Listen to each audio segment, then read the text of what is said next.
Hello, my name is Howard Hughes, and you're watching The King of UFOs. We hope you enjoy this royal roller coaster ride of paranormal and extraterrestrial delights. And hopefully, by the end of it, we'll both have learned something. I mean, there'll be the speculation that UFO, let's say, had landed in Buckingham Palace and all the rest of it. He would have to be an ambassador. It would change our whole perspective on life, wouldn't it? I'd like to think that the king would be the man to meet them because he is head of our state. So just to recap, so Charles was one of 3 pilots, and you said it had a glass dome, is that right? Yeah, what I saw when it was flying, it looked like a regular helicopter when I looked at it during the day. But then when I saw it at night, it was odd.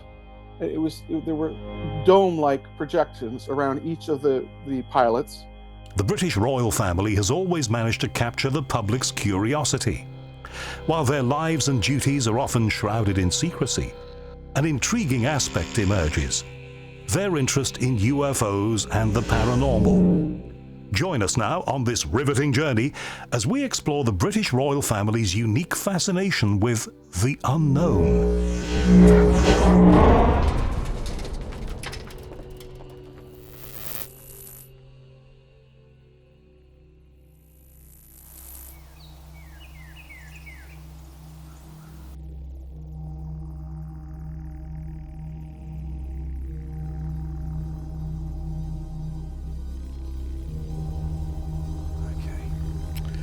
Okay, welcome, Richard. Thank you for joining us. My pleasure.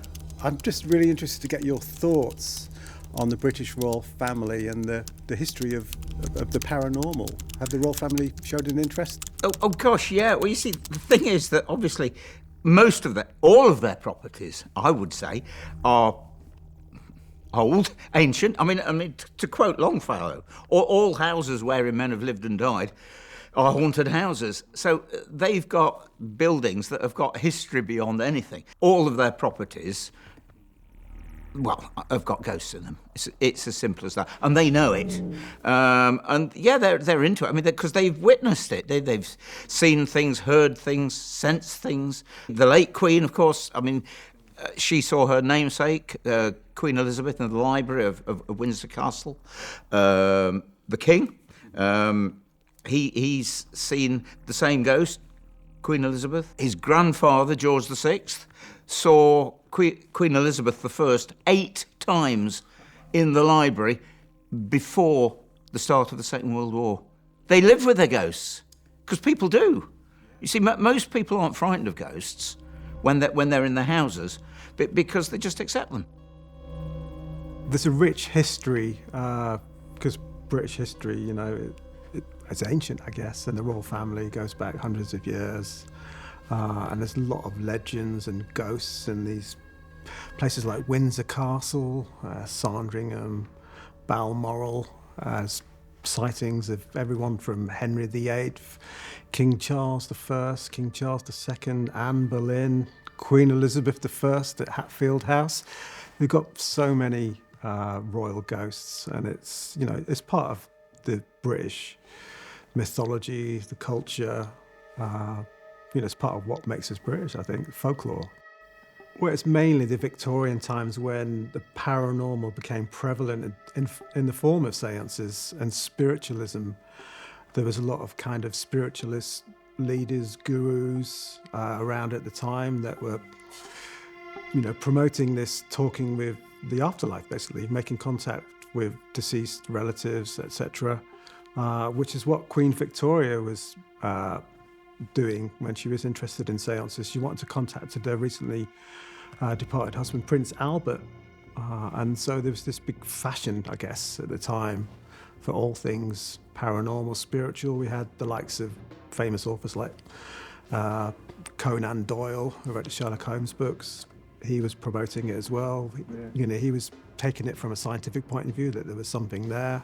Historically, the royal family have been generally quite interested in the paranormal, going back to Queen Victoria and having seances. But for it to be kind of public knowledge that a member of the royal family did that.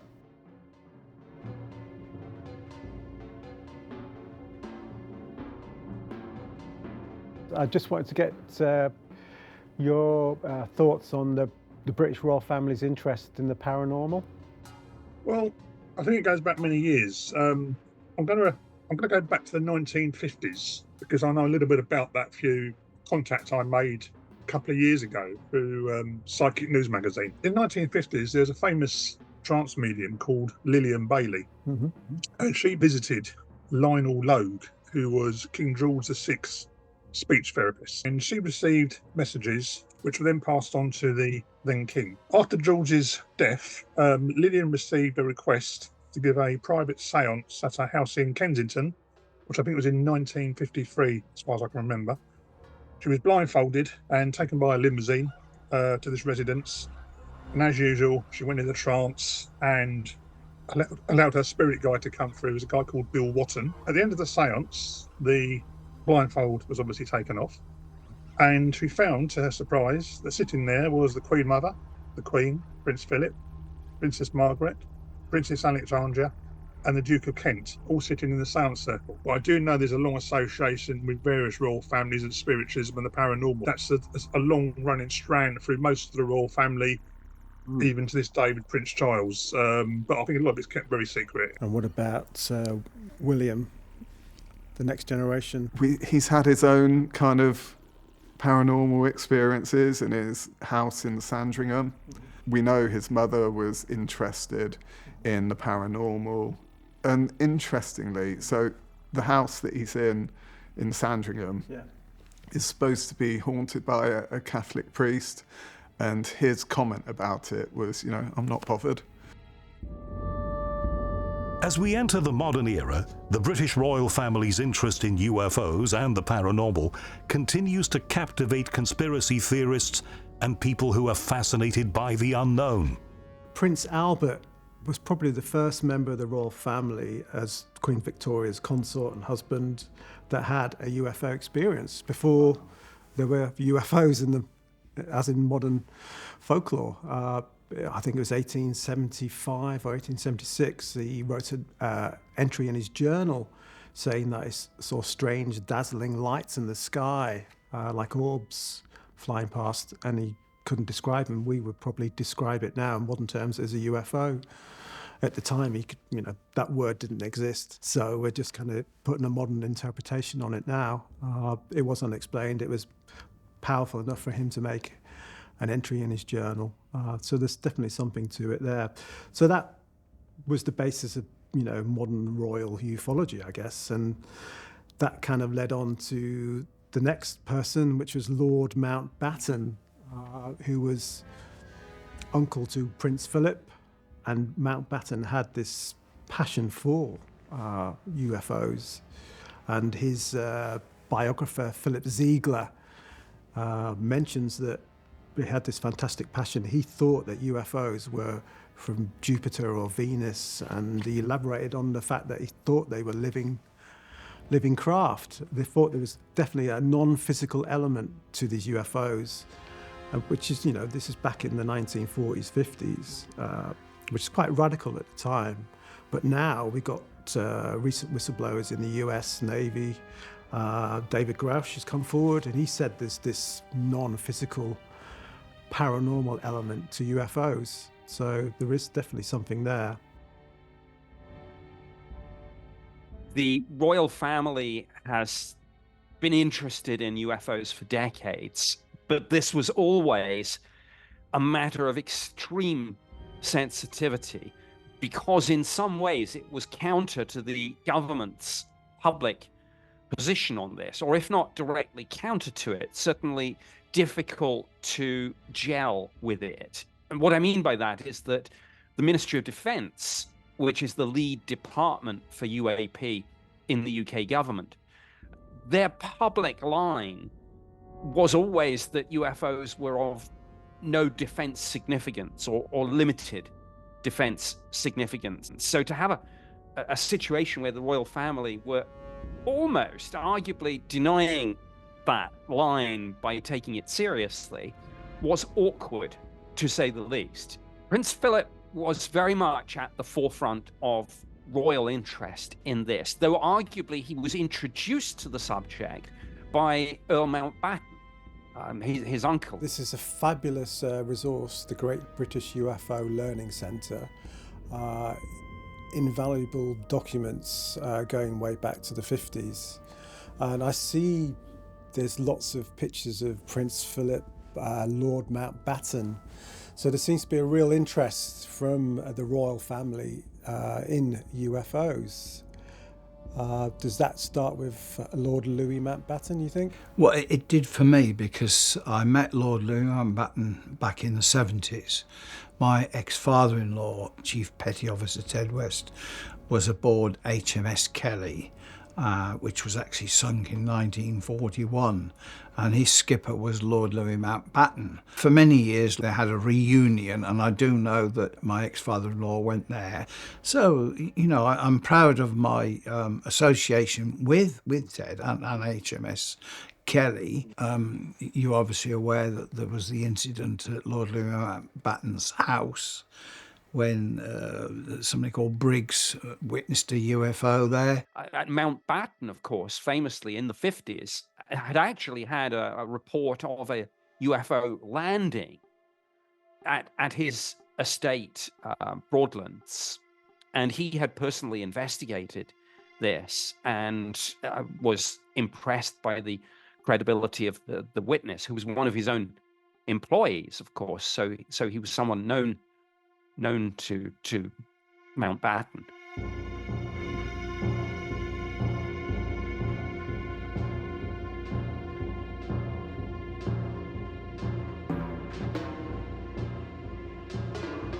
So Mountbatten had this passion, but then he also was lucky enough to have a UFO land on his estate in Hampshire. And I have to say Mountbatten wasn't present at this landing, but his bricklayer and labourer Fred Briggs witnessed this UFO land at Broadlands. A long ladder came down, and an occupant came out and knocked Fred Briggs off his bike, apparently. And this is only recently released when the Mountbatten archives, we had access to them, and we found this report in there. And actually Mountbatten had written a testimony about it, swearing to the honesty and credibility of Fred Briggs. He says, I have no doubt, no reason to disbelieve if what he said was true.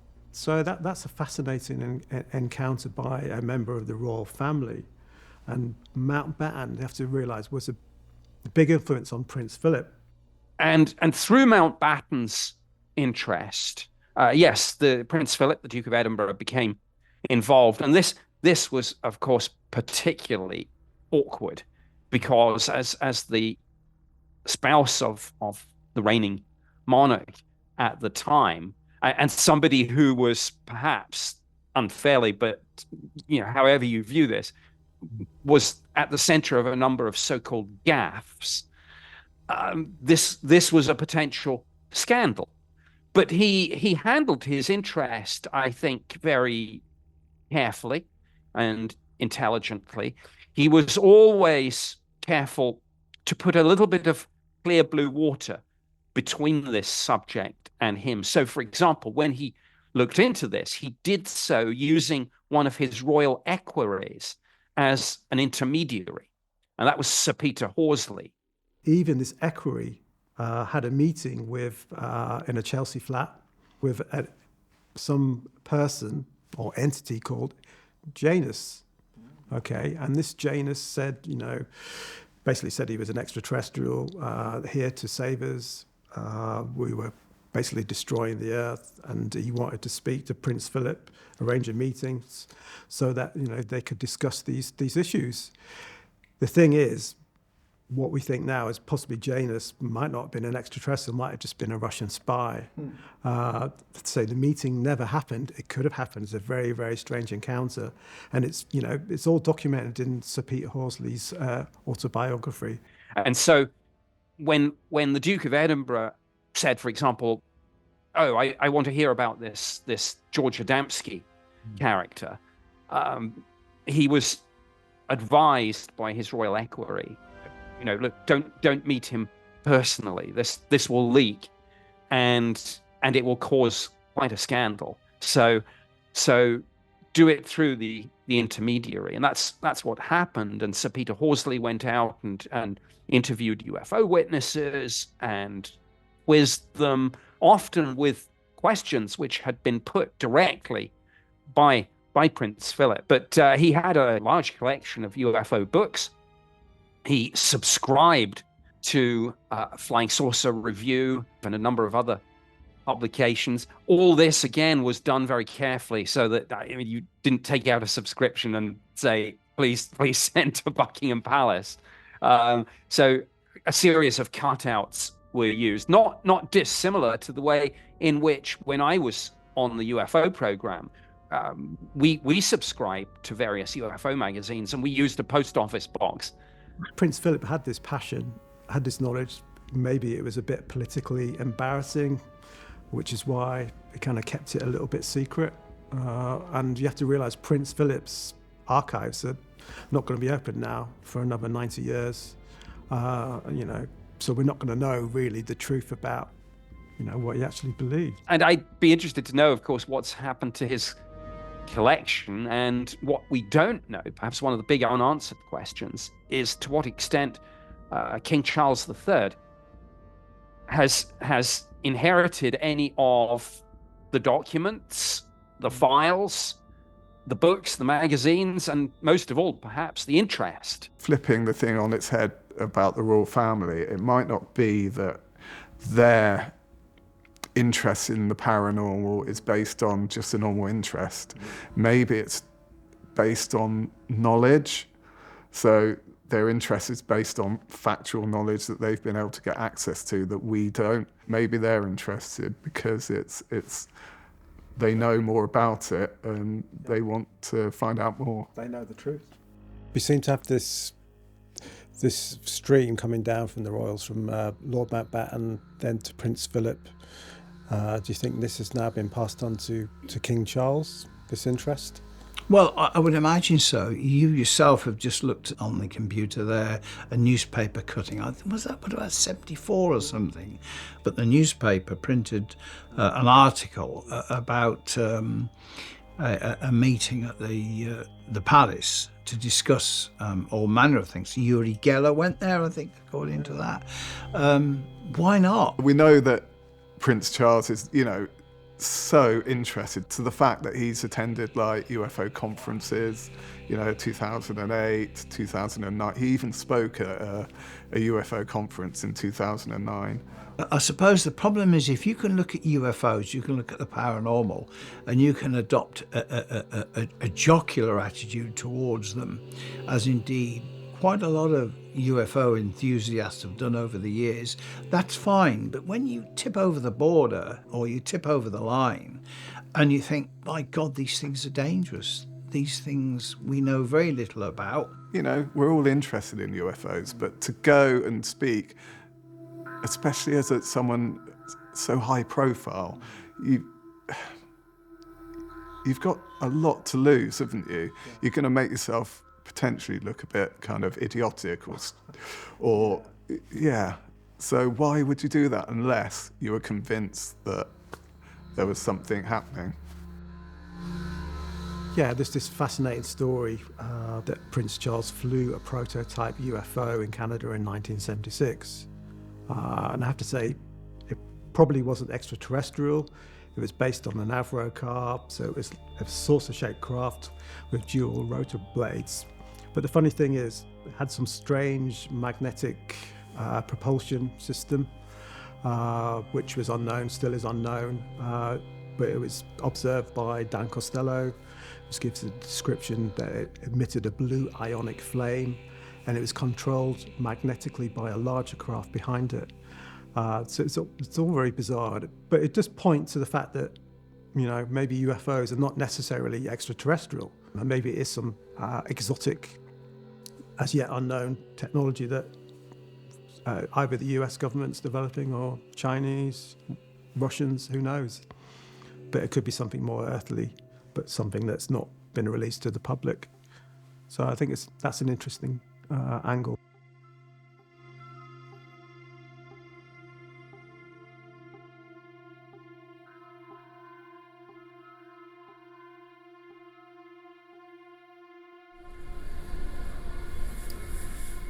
Next, our story definitely goes all the way to 11 on the weird scale. It involves Prince Charles allegedly flying a prototype UFO in Nova Scotia, Canada in 1975. Canadian diver Dan Costello claims to have worked with Prince Charles on a top-secret project called Serpico at a location known as Sandy Point. Yours is a fascinating story. Could you just give us some background on Sandy Point, Nova Scotia, and what you were doing there, really? Sandy Point's a very small village now, but during World War I, World War II, these were some of the largest industrial naval yards that we had on the east coast of Canada. The Royals had a lot of interest there. Through the 20s, they were fabricating these depots around and about in unofficial ways. Churchill had been one of the first Sea Lords to involve himself in this, as well as Prince Louis of Battenberg. So this is the previous generation of the Battens that I knew. Right. In my front yard, I met Max von Batten, who was King Charles's first cousin, and Max von Batten's wife. Some of the projects that Lord Louis Mountbatten had overseen as Black Ops when he first took over the Royal Marines and Commandos in 41. There were sites there that were still under the auspices of Mountbatten. He was still coming and going until 79. I knew him fairly well. I knew them all on first name basis. My parents weren't allowed to know what I was doing with this project. The neighbor was a sapper who had worked on Illustrious with Mountbatten back in World War II. He was overseeing my role and sort of intervening between my parents' authority and the Royals' desire for these projects to go ahead, because there was a couple of the hatches that needed to be penetrated that were too small for anybody else's hands. And they had a bunch of the Germans, they had child divers among them as well. Let's just recap. You were being recruited. Was it Being recruited by the British Navy, was it? Or through? Well, it was the combination of the group. Okay, when I was sitting down, it was Royal Navy, their engineers in the room. They're the ones that are training me. And then who else is in the room is Max von Batten. Then who else is in the room is Prince Philip. And who else is in the room? King Olaf of Norway, as well as Prince Harold, who's now the King of Norway, and so on. There'd be half a dozen other royals were sitting there around me as they're devising this contract that I'm signing with my thumb. So they wanted to recruit you as a child diver to help them on what were you doing? What they described this to be as royal salvage. And what it was treasures and armaments that had been stocked up from the 7 years in Napoleonic times, all the way up to what was left over after World War II. A lot of the projects did have a security dimension to it. The risk was real, related to the sharks, and also related to the electrical turbine risk. So part of it was me helping save the lives of my family and my community and the royals, but also a part of it was the reward base, that they were dangling a carrot in front of me at all times. And let's just forward on to Prince Charles's involvement in this area. What happened there? Well, I mean, Prince Charles, he was pretty personable when I first knew him. I met him and Princess Anne just down the same street of where I was living, because they were putting together, it was an antique steam turbine that had been built on the site by Howden Humes, and I think it was a Howden Zoelli turbine. So I guess you mentioned in an email that you had some information regarding Prince Charles and a prototype UFO. Can you just explain to us? So the structurals that I was seeing regarding the prototype helicopter, whatever it was, UAP, like I say, it might have had sort of a Flettner-like tail or a bit of a command kind of pinch along one end to design, show where the end of it was.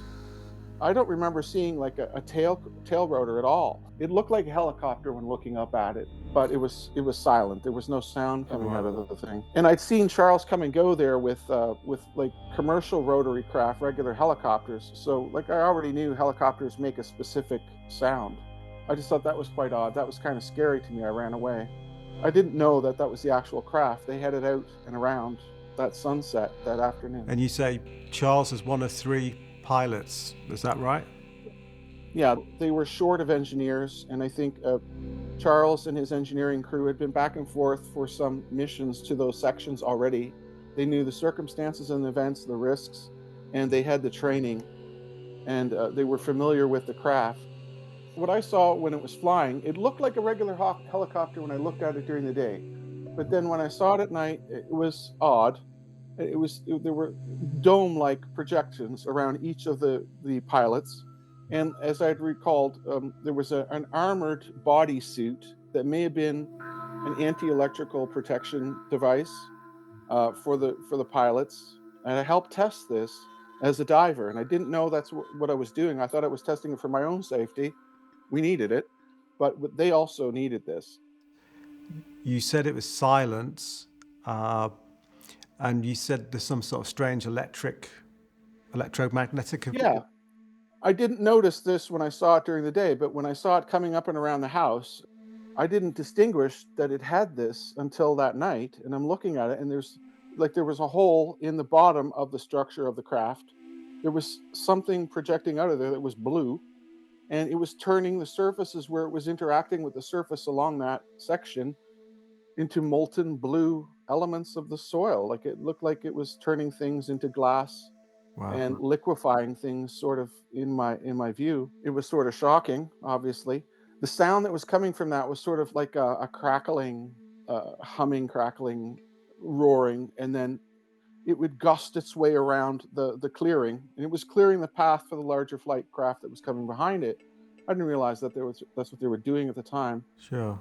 It was turning the fabric of the forest along the semaphore line into dust. Wow.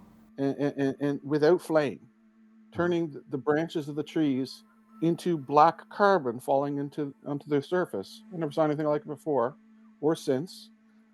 And then the next day, there were a bunch of bulldozers that came down to cover it all up. Do you think the technology US pilots are seeing now in the skies could be linked to what Charles was flying? Well, this is what I believe, because I never saw anything like that before or since. It didn't make sense to me looking at it. It didn't make sense that it was flying, because there were periods where the dual rotors were stopping mid-flight, and the thing is hanging in the air. Wow. And then the blue flame is coming out at that time. There was a ferocious fire that took place under the roadbeds directly up towards my house that night that fried out a bunch of, probably, I'm assuming, 1920s interpower cables that had been attaching some of these turbines, probably from the 1900s. Okay, so just going back to this craft with the ground effects, what was it? What was powering it? I'm assuming that it's something pretty radically similar to a Tesla turbine. So basically you're saying that Sandy Point, where you worked as a child diver, this has been some sort of secret location that the British Navy government used. You were saying that Churchill was going to use it as a fallback if Hitler was successful. I just want to say this story sounds incredible.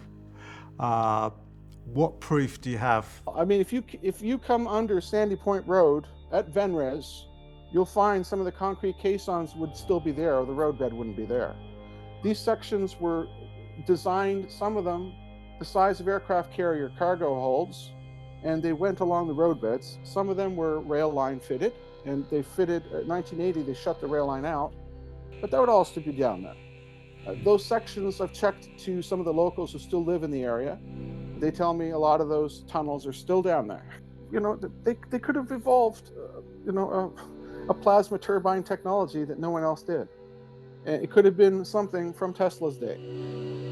Thanks, Dan. I mean, I guess the last question we've got for you is, why should we believe your fantastical story? The royals themselves know it's true. They were there. You know, King Charles knows it. Princess Anne knows it. Queen Margaret knows it. King Harold knows it. King Carl Gustaf was there back and forth before he got married.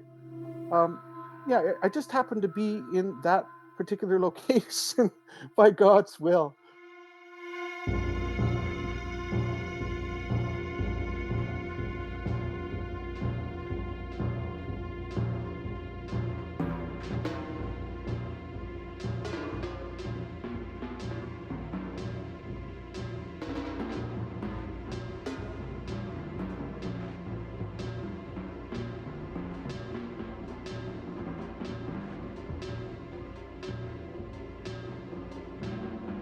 We'll now look at the continuing interest of Prince Philip and Queen Elizabeth II in UFOs and other paranormal phenomena in the 1980s and 1990s. We look at their interest in the Rendlesham Forest UFO incident, which has been called the British Roswell, and also their correspondence with various UFO authors, and claims that they had their own royal UFO and paranormal library. It's an interesting the correlation between Prince Albert's sighting of orbs in the sky and what happened at Rendlesham Forest in 1980 in Suffolk. It was at RAF Bentwaters. It was a joint US RAF base that was housing nuclear weapons at the time. And these strange lights appeared over the Christmas of 1980, and allegedly a craft landed and emitted some strange messages to the people that observed it. So it's a fascinating part of British ufology, and has been called, Britain's Roswell. It's that big an impact. And people go there now to Rendlesham, and they see strange orbs like Albert saw in the sky. For me, the phenomenon exists because so many sighting reports from people, from members of the public, who like us, have no idea, but felt that their reports, their sightings, should be preserved for posterity, which is what I'm trying to do. But and over the years, of course, in front of you are a number of letters from Prince Philip, then, who was very interested in the UFO subject, who wrote to me thanking me for the books he had. That's... So what books were you sending Prince Philip? Well, volumes 1 to 6, 7, 8, 9, 10, and 11, and probably the Holt book as well. Both the Queen and Prince Philip held a passionate interest in Rendlesham. John Hanson, an author, ex-police officer, CID, a very credible person. He's written books on the Rendlesham Forest incident with Colonel Charles Holt. Charles Holt was the colonel that was in charge of the base at the time these sightings happened, and Charles Holt observed these lights and documented on his dictaphone. And they've written books about it. These books were sent to the Queen and Prince Philip, who wrote back to John Hanson saying, we enjoyed your book, we've added them to our collection.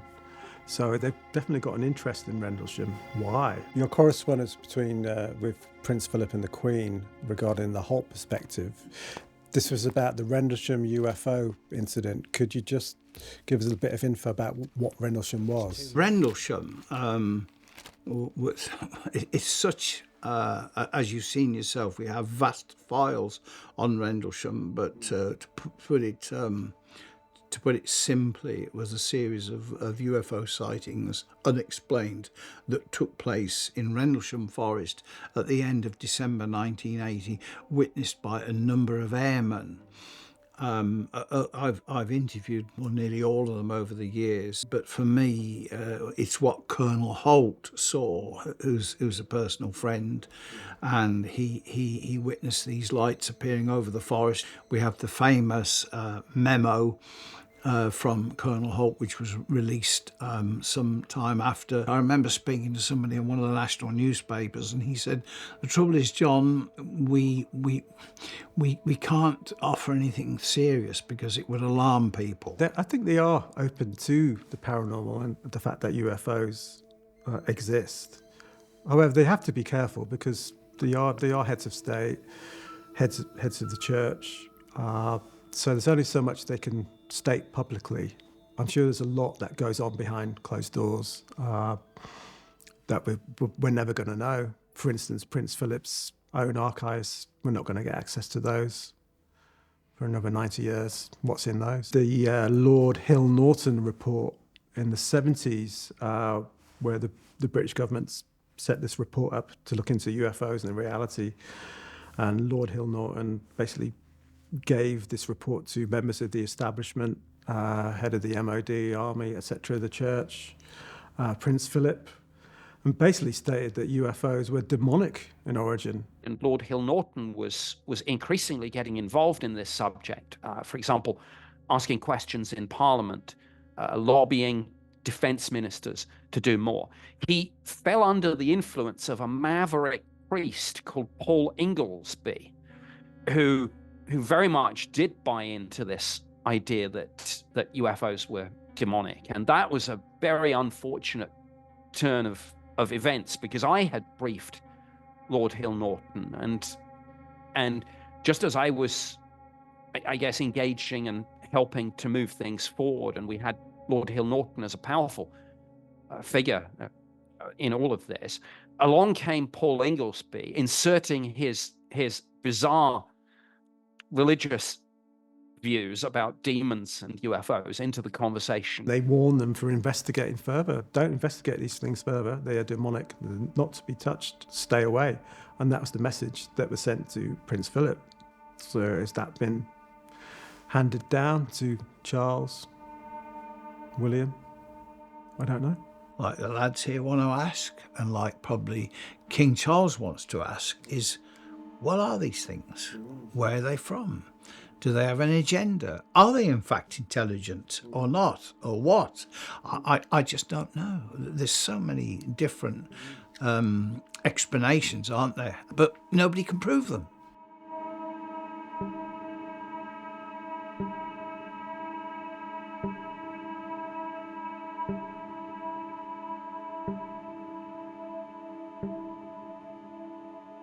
Nick Pope talks about an element in the British and US governments of, evangelical Christians who do take a biblical interpretation of UFOs. And, the Bible, their interpretation of the Bible is like anything that's paranormal is a demon. And UFOs are seen as demons, Satan's minions. So stay away from them, I guess. I have to say that's not my view. I tried to, not to put too fine a point on it, but undo some of that damage, and tried to ease Inglesby out of the equation. But it was quite difficult. But it was a challenge. Sure, absolutely. Do you think any of those ideas rubbed off on Prince Philip and then Charles? I hope not. I certainly hope not. But I can't rule it out. Unfortunately, I've not briefed the King personally on this, so I don't know. Winston Churchill himself blocked UFO sightings, or blocked reports from pilots over things they'd seen, during the Second World War. And he said that was because he did not want to create a problem for religion. That is documented. Time after time I have spoken to people, and they do regard this stuff as demonic. But you see, demonic, that raises within you. You can see the devil jumping up and down, and demons, and I think that's probably not what it's all about. What I can say is that many cases involving UFOs, where members of the public have been fairly close to them, or have been influenced by the electromagnetic radiation that's given off the objects, will change things, will cause problems in the house, malfunctions with electrical and mechanical apparatus. I mean, the Queen sent scientific advisors to UFO sites. Her and her husband really interested in crop circles, which kind of can link into the UFO phenomena. But the idea that she's sending people to these sites, again, you wouldn't do that unless either you were deeply interested or you knew that there was something more to it. You wouldn't send it on a whim, would you? You've got lots of records here about crop circles, and I know the Queen and Prince Philip both expressed an interest in crop circles, and I've been corresponding with Colin Andrews, whom I think you know. Yeah. And Colin Andrews mentions this story where he was with a Japanese film crew in the 80s in Wiltshire, and the Queen sent a Rolls Royce out to look at these crop circles being formed. And Colin was expecting the Queen to get out of the Rolls Royce. It wasn't. It was a scientific officer. There must be a link, possibly, between crop circles and UFOs. Well, undoubtedly, particularly the early crop circles were just were circular, burnt formations in the grass or in the fields. I think they described them as UFO nests back in the olden days. You can stand in the middle of a crop circle which has been recently made, and it's fresh. There's a feeling comes over you. You can feel the energy. There are stories, I've spoken to witnesses who've more or less seen these things appear, then gone over and then ended up with some quite terrifying experiences.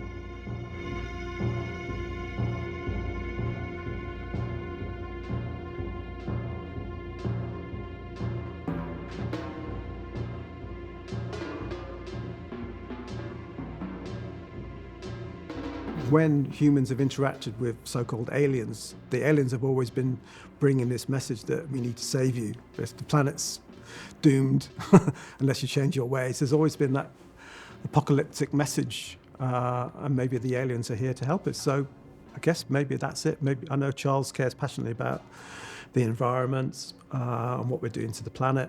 So maybe that links in with, possible alien race saving us. I wonder if there's a secret knowledge that's been handed down by a generation of royals. So go back to King James I, Francis Bacon, Baron of Verulam. He was known as, inventor of the scientific method, also secret alchemist, member of the Rosicrucians. The Rosicrucians were supposed to have secret knowledge. I wondered if any of that's been passed down. Yeah, I mean, it could well be. It's almost like ingrained in their DNA, isn't it? And this knowledge, especially, Lord Mountbatten's library of books around UFOs, paranormal. Maybe there were, other documents that, again, we don't have access to because we're not the perceived elite. We're not. I don't like to use the word Illuminati, but there may be an Illuminati-esque kind of knowledge hub that we don't have access to, but they would. We can speculate that the royal family have had access to knowledge that we don't have. For instance, the Queen is alleged to have requested documents from the Vatican secret archives. The Vatican, headquarters of the Catholic Church, has a well-known secret archive of documents going back thousands of years, possibly, detailing the origins of Christianity and such like. But also there's allegations that they're holding the truth about the UFO phenomena. 53 miles of corridors full of secret documents and items, including skulls of extraterrestrials down in the cellars of the Vatican, and various other things. In other words, they are into, although they believe the world to be 6,400 years old, they are into aliens. They've got an observatory in Arizona. They have an observatory at the Pope's summer palace in Rome. The Vatican's always had an interest in UFOs. It's got its own cardinal and monsignors appointed to deal with first contact with extraterrestrials. So it's always had an active interest. So maybe that's because they know more. There is some speculation that they were privy to a UFO landing in Sicily in the Second World War, and Mussolini recovered this. So some say they actually may have a UFO. And of course, the Vatican, an orange saucer-shaped craft has been seen on more than one occasion hovering over the Vatican. There is even talk that the Pope is an alien. I'm not sure about that one. But they know more. They know far more than we realise about what's going on up there. So what was the Queen doing?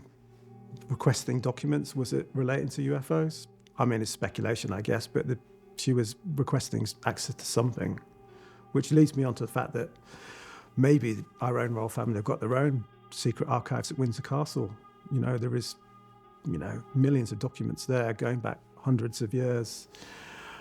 Maybe there's some secret knowledge in there about the paranormal and UFOs.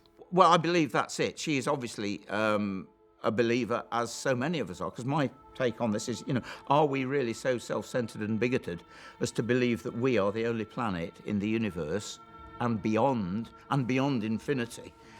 Of course there's life somewhere else. And again, the royal family, being credible people, believe it. Aliens have made contact. What happens next? Contact with an extraterrestrial civilization has been made, and after that, there is no turning back. How will the world's leaders react? And what will our own king do to ease his people's worries and fears? How will it impact the world's religions? And what can the king do as head of the Anglican Church to reassure its followers? Now is the time for him to be the king of UFOs. We've made first contact with extraterrestrials. What will King Charles's role be to ease the fears of the population and going forward on a world basis? What can and what will he do?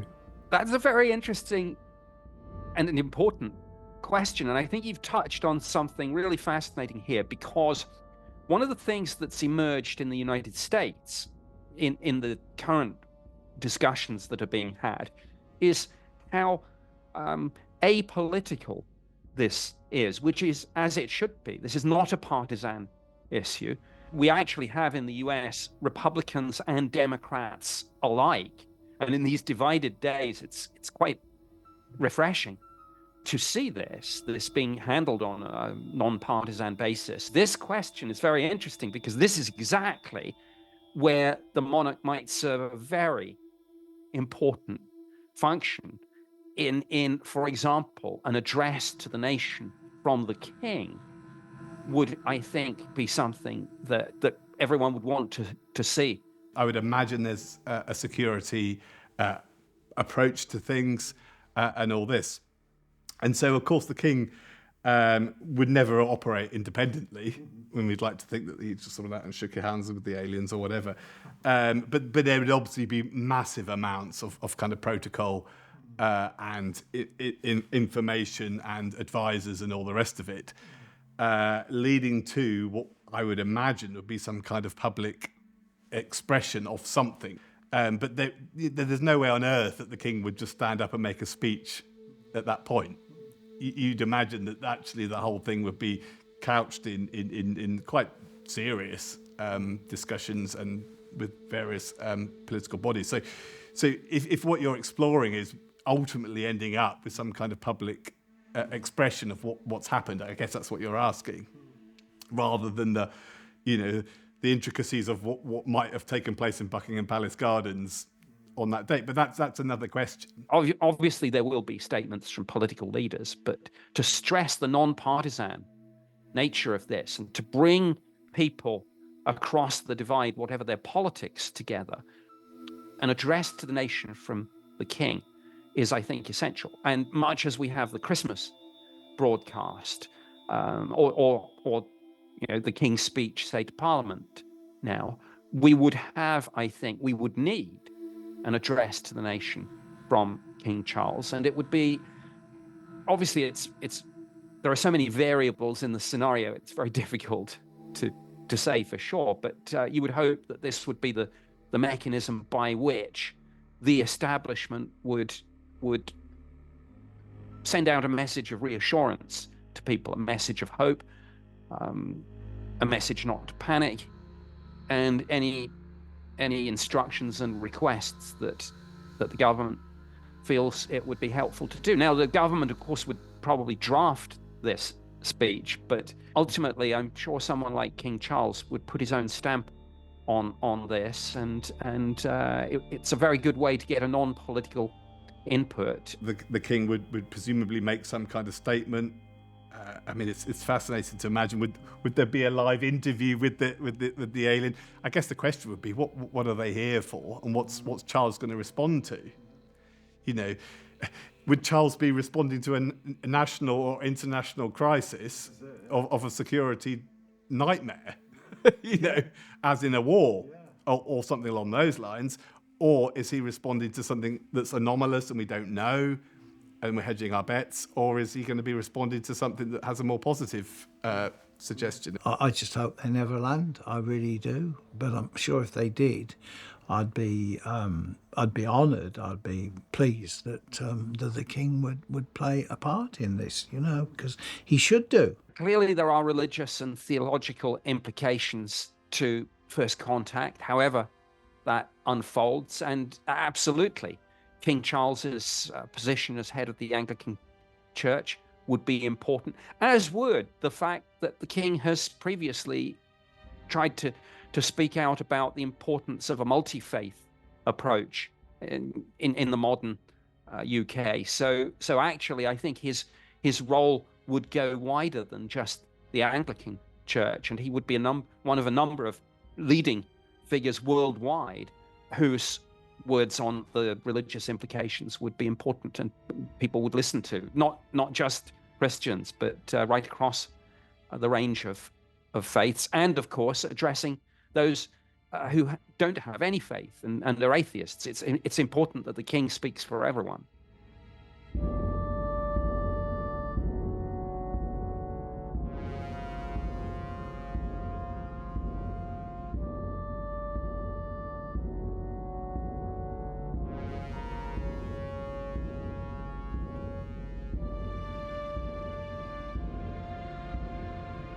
William, I guess, like his mother, possibly has an interest in spirituality, the paranormal.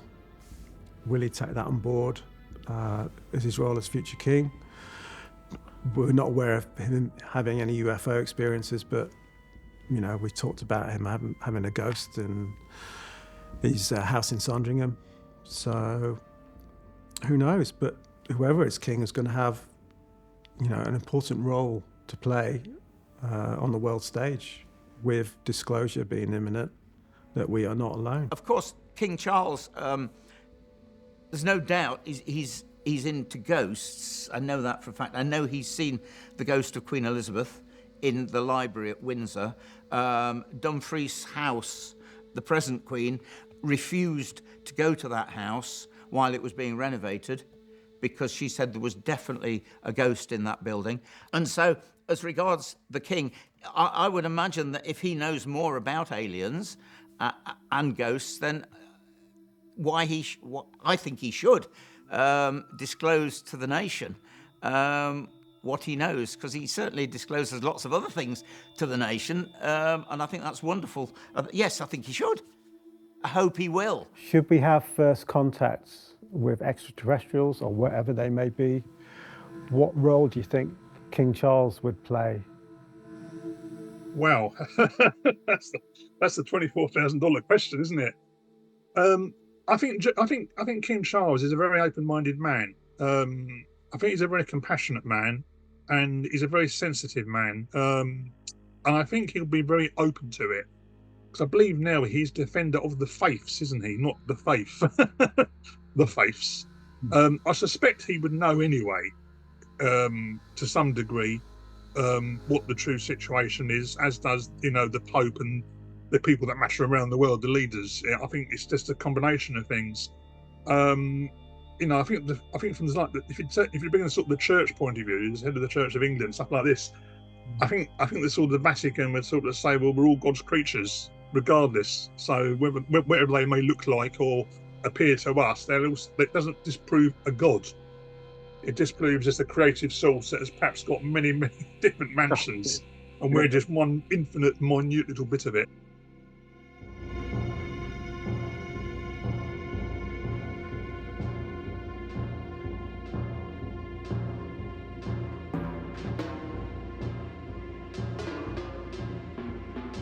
For me, UFOs and the paranormal, it's a bit like a Pandora's box.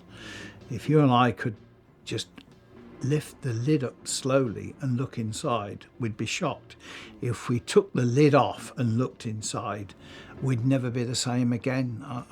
I just think maybe that isn't the right way. I'm betwixt and between. You want to know the answers, I want to know the answers. Would you really regret having to find out the answer, because it could change your whole way of life, your whole outlook on life? Maybe we don't need disclosure. Disclosure so far have told me very little about, as we said, what these things are, where they come from, what they're doing here. And they've certainly been here. We know that, and I think you agree with me. I mean, we are at an apex of weirdness, really. We've got disclosure in the US, that's pushing forward. We've got the CERN Hadron Collider about to explore other dimensions of reality. Our king has an interest in spirituality. He sees himself as king of all faiths, which is a great thing. So maybe he's got to explore what these, where this may end up, and help us through some momentous change that may be coming. There's a role, a really, really important role you play as king. So to embrace that paranormal identity, to embrace UFOs, that's kind of bringing it into the public realm. It's bringing a seriousness. It's bringing a kind of a gravitas to it all. If you've got the king who is standing by it, these people are gonna feel validated, potentially, and more likely to share their stories. The impact that First Contact would have would be massive on society. The fact that we are not alone, there's probably a more intelligent race out there. How does that affect us, our place in the universe, our place, if you believe in God, with God? There's important, spiritual aspects of First Contact. Will the aliens bring their own gods? Will they bring no God? And by virtue of being far superior than us, just by the fact they've had to travel the vast distances involved, will they impose their beliefs on us in a reverse colonialism? Possibly. So these are massive, profound questions that, we don't know the answers to yet.